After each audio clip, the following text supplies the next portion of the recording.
You're spending your time with a new man and things seem better than perfect. It's one of the best feelings in the world. But be careful. Sometimes if you overdo it early in the relationship, things can unexpectedly fizzle out. Keep watching and I'll tell you why this happens so often and how you can avoid it. Hey ladies, I'm Amy North. If this is your first time watching one of my videos, welcome. You've come to the right place for advice on navigating the modern dating world. Subscribe to my channel for a new video every week if you want to up your dating game and land quality men. So, why can a relationship that starts out so hot and heavy go cold overnight? It happens when you spend too much time together, get too close, and move too fast before building a real connection. Then, when the initial spark of attraction wavers, as it always will, there's nothing keeping the two of you together. Sometimes we get too wrapped up in the euphoria that comes with being with a new partner that we neglect to really get to know them on a deeper level. Here are some tips to break the cycle. Take a breath. My advice for new couples is to take things slow. This doesn't mean not having sex. I mean, space out your dates and take time to get to know one another. The time you spend apart will allow you to maintain boundaries that let love bloom slowly. This way you can enrich, not disrupt, each other's lives. Taking things slow always leads to a stronger, healthier relationship down the road. How often you spend together is up to you, but I'd say if you're spending 2 days straight together after the second date, or if you meet more than 3 times a week in the first month, you may be putting too much pressure on the relationship. Slow down on texting. Texting is another factor that can speed things up. Being in constant contact feels great. They're on your mind all the time. Why shouldn't you text them?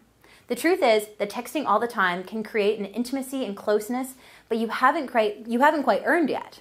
Before texting, couples would only have these conversations face-to-face and wouldn't have this kind of constant contact until moving in together. Texting is like a short circuit in your relationship, putting your communication into overdrive before you're really ready for it. With this in mind, aim to text less. Don't be rude, but be able to end conversations on a positive note and save the catching up for the next date. If you find that you don't have the same quality conversations over text that you have in person, you need to check out coachnorth.com/texting. I've put together a brand new program that is a crash course on what, when, and how to text guys to get them coming back for more. He'll be reaching for his phone before he knows it. That's www.coachnorth.com/texting. Go on dates. Often new couples will start with a candle at dinner and by the end of the first week will be watching Netflix together in their sweatpants. No one appreciates Netflix more than I do, but I think this is such a waste. You have plenty of time to spend on the couch as your lives get more enmeshed down the road.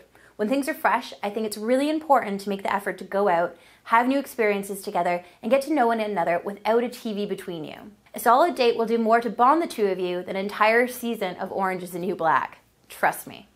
Keep busy. Don't let your new relationship dominate your life. This is something I see all the time. New couples just want to be together and let their friends, jobs, and hobbies pay the price. It may be fun for now, but when things cool off a bit, you may find that your life is a mess and you're playing catch up. Make sure you maintain boundaries and keep up with your daily activities and routines, and your relationship will be healthier in the long run. All right, YouTube, that's all for now. Thanks for watching, and I'll see you again soon.